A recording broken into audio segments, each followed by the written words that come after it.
Oh, I didn't need to see that again. Hello and welcome into First Take, everybody. Thank you for being with us. Skip Bayless, Stephen A. Smith, Molly Karam here, gentlemen. Hey, we're objective on this show about what we see. We have to take our fandom and put it in the background on the show.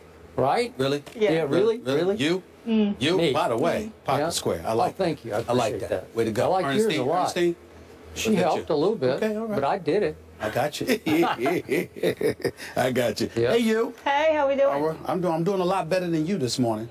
Oh yeah, I saw what happened with you guys. All right. Miss Connecticut. All right, let's get into it. That's right. It was ugly in prime time. The Giants and Eagles combined for 7 turnovers and 21 penalties. The G-men came out strong. I was hopeful. Odell Beckham scoring on their opening drive, and after that, we know what happened. It just went downhill for New York, allowing 27 unanswered points. Philly wins by 20. You guys both picked the Eagles in this one. You were right.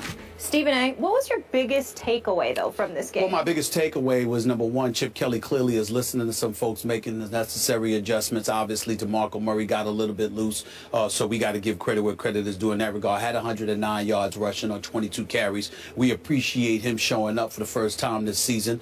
In the case of the Eagles' defense, that's what I really peel from this, their ability to really stifle an offense. Odell Beckham Jr. did play. Ruben Randle was on the field. Victor Cruz was not. We understand that. But at the end of the day, the Giants had enough requisite weapons to put up more than 7 points, but they didn't do so. So as a result of that, I'm looking at an Eagles defense, which people have been saying is playing better than they were last year. And so when you look at the improvement from that standpoint, I think the thing that you peel from it is that this is still a relevant team that you have to pay attention to, because at any given moment, their offense can explode and make some noise, and their defense is looking better than respectable at this particular moment in time. That's what I took from it more so than anything else, because even though I expected the Giants to lose, I did not expect them to be limited to 7 points, especially with Odell Beckham Jr. on the field, catching a touchdown pass to open the game. I didn't expect them to not score another point the rest of the evening.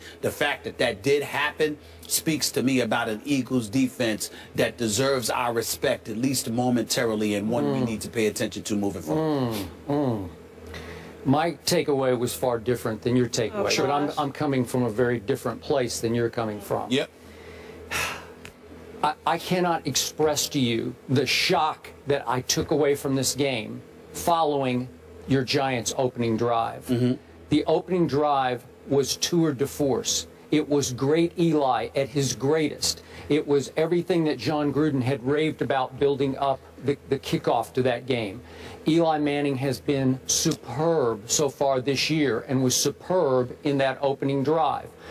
Bing, boom, right down the field. He looked unstoppable. Their whole offense looked unstoppable. And when they scored, and it's 7-0, I am thinking, obviously as a Cowboy fan, it's looking over, man. The New York Football Giants are about to separate themselves from the pack in the NFC East, and they might build such a lead that it's going to be over before it's even over. Like at midseason, they're just going to be so far ahead that we won't even have any reason to be talking about it on the show anymore. Then it's 3 and out for the Eagles, and the Giants have the ball back, and they're doing it again. And I'm giving your thoughts away here, but after a while, you couldn't watch it anymore, I couldn't watch it anymore. Okay, I couldn't watch your tweets either. Well, I was to the point where I couldn't watch it anymore for the opposite reason, where I'm saying, I don't want to watch Eli Manning be great Eli all night long. I can't take this anymore. I'm just going to turn this off, or I'm going to do something else. I'm going to watch the baseball game, if that's legal. You know, yeah, it is legal. So my point is, all of a sudden, DeMeco Ryans makes a play that I don't know how he took the ball away from Donnell. He just took the ball away from him because it was a good throw from Eli. It was on target. This is the game changer now. He just reaches in and rips the ball out. And everything from that point goes south for the New York Football Giants. And right on cue, finally, great Eli turned back into bad Eli. The guy who has led this league, the National Football League, in interceptions not once or twice, but 3 times, and he looked like that guy again. He throws the flat pass interception. Carroll takes it back for 6, and all of a sudden, It is madness how the Giants were trying to outdo themselves to self-destruct in the game with penalties and obviously roughing the passer, running into the kicker. I could go on and on. Everything that could go wrong kept going wrong. That's not the Giants I'd seen all the way up to that moment. So how can you start a game so great and crumble so quickly and so thoroughly across the board? But here's the flip side of the coin. I was almost less impressed with the Eagles than I was with your Giants. If possible, the Eagles finally managed to lose the game a little less than the Giants lost the game. Does that make sense? Yes. Because that's really what happened. Listen, every time, because I told you guys yesterday, it was hard overhead. I was rooting for the Eagles to bring the Giants back to the pack, okay? And they did that. They accomplished it, so now they're both 3-3. But every time it looked like the Eagles were in control, Sam Bradford turned into Sam Badford. Am I right? Yeah. Sam Badford? He was awful. He was awful. He was awful. It was an awful game. It was an awful game, but even his first touchdown pass to Riley Cooper, I was thrust in a position having to root for Riley Cooper, but the first touchdown pass was a terrible underthrow. Two Giants had a shot at it, and Riley Cooper stopped at the goal line and caught it. I don't know how he caught it because it didn't deserve to be caught. And then every time it looked like, oh, this is going to be a wipeout, Sam Badford would throw it to the other team again, and they would be inconceivable. Repeat that. Yeah. What's his name again? Badford. Well, I finally gave up. He's my former OU quarterback, but he's so bad now that he's got to be Badford, right? Sam Badford. Okay, Let's make sure we highlight that. Okay. You lost me there for a second. I was like, did he say Badford? Sam Badford. No. So he throws 3 interceptions to Eli's 2, but the Giants also lose a couple of fumbles. So is that what it was? 4-3 in the turnover battle? Yeah, it was. No, the Eagles lost the turnover. I'm sorry. The Eagles had 4 turnovers to 3, and they won the game, and they actually won it on the scoreboard pretty convincingly, and I wasn't convinced. That's my takeaway. I agree with you about the defense. That's the defense we saw through those preseason games. They looked hellacious good, and I kept bringing it up week after week. I'd sit here and say, boy, the Eagles' defense looks legit now. But they haven't looked legit consistently this year, and I'm not trusting they're always going to look legit because they've had breakdown moments where they got torched. We've seen them.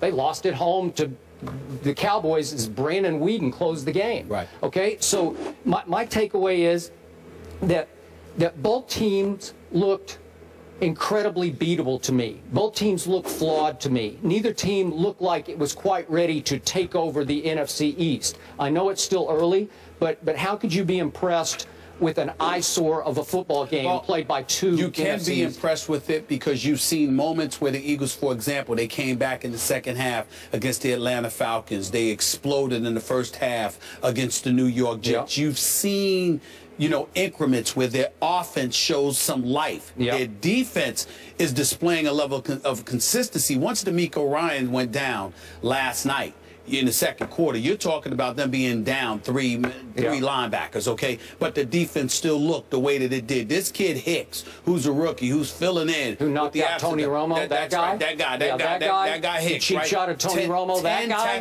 10 tackles. Every time we talk about him, he has 10 tackles. I'm just saying, he's showing up. He's come from nowhere, He's come from nowhere, and he's producing. And so when I'm looking at these guys right now, Maxwell is playing a little bit better. Is he getting abused by receivers the way they did? We got on him when he looked sorry, when he looked like there was a reason Seattle was willing to let him get away. But now he looks like he's living up, at least to some degree, to that money he was getting paid. So let's take a moment to give him the respect that Byron Maxwell is due. He's showing up and he's producing right now, and I give him credit for that. I'm just looking at them along the way, and I'm saying to myself, if the defense can maintain any level of consistency, they have a chance to win this division, and that's not something we saw a couple of weeks ago. Okay, I agree with you, especially the front 7 attacked Eli in ways I didn't think they were going to be able to attack Eli. So my takeaway is, again, your offensive line is pretty pathetic. The Giants' defense is pretty pathetic. All things considered, even though there's a piece here, you got the worst secondary in the NFL. I mean, you can throw all day on them. And without JPP, obviously, they have little to no pass rush. So, again, I think we're going to overrate anything we say good about the Eagles because I think the Giants made them look better than they probably are. Okay, that's possible.